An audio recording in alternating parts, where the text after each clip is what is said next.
வணக்கம் சுந்தரி, நான் உங்கள் பாபு சுந்தரம். இப்போ பாருங்கள், இந்த பவானி தான். பவானி நீங்கள் சின்ன ஒரு வெண்ட்டு கொடுத்துருக்குறாங்க பாருங்கள், அந்த இடம் காமிங்க.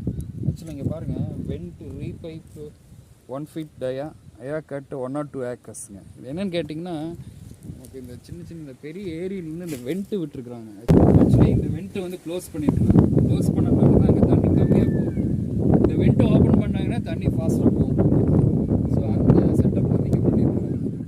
கிட்டத்தட்ட 1 or 2 acresக்கு அந்தளவுக்கு போகுது செட்டப் பண்ணி இங்கே வந்துருக்குது. அந்த வெண்ட் ஓப்பன் பண்ணாங்கன்னா கரெக்டாக இங்கே வந்து ஓப்பன் ஆகுதுங்க. இது தூரம் வந்து 102 ஏக்கருக்கு வந்துட்டு கிட்டத்தட்ட இந்த நீரோட சுற்றளவு போகும் போது. சூப்பர். நன்றி, வணக்கம்.